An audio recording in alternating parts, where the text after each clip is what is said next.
From deep under the sea comes a clownfish Nemo who has been through quite the adventure. He is a young fish living in an anemone with bright orange and white stripes. The reason he owns these stripes is because of his genes. His father, Marlin, passed them on to him.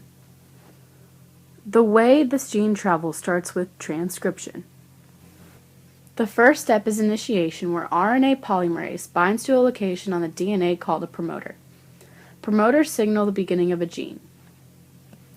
The next step is elongation. RNA polymerase makes a complementary strand from one of the exposed DNA strands. This DNA strand is called the template strand. And finally, the last step is termination. RNA polymerase comes across a DNA sequence called a terminator and stops the transcription process.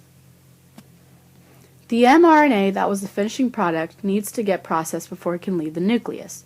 It originally contains introns, which code for nothing, and exons, which code for a specific protein. The introns are then cut out and the exons are spliced together.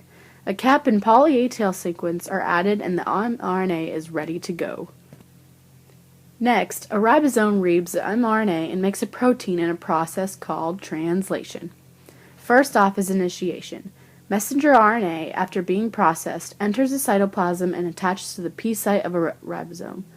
The combination known as the start codon, AUG, marks the beginning of the protein. Each transfer RNA has an anticodon whose bases are complementary to a codon on the mRNA strand. The ribosome binds all the codons to their anticodons. Next is elongation, where the two amino acids connected to the P site and A site are joined and the bond is broken, allowing the tRNA to be released and float away.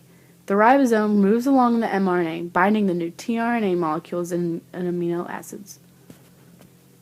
Finally, there is termination. The process of the ribosome continues until it reaches the stop codon.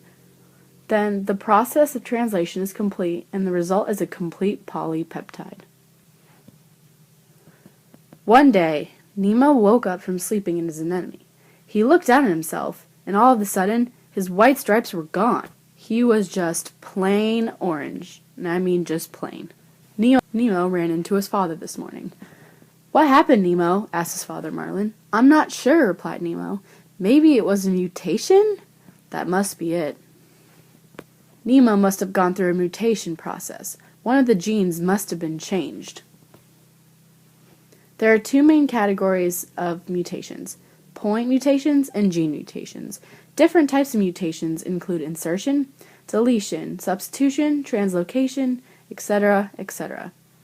Substitution is the only one called the silent mutation because it doesn't harm the organism or affect it at all.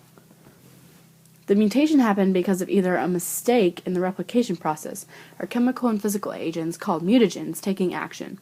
Traits of certain organisms can be changed through mutations, but for the most part all go through the same process of transcription and translation. No matter what, Nemo will always be Nemo, even if Dory forgets his name. The end.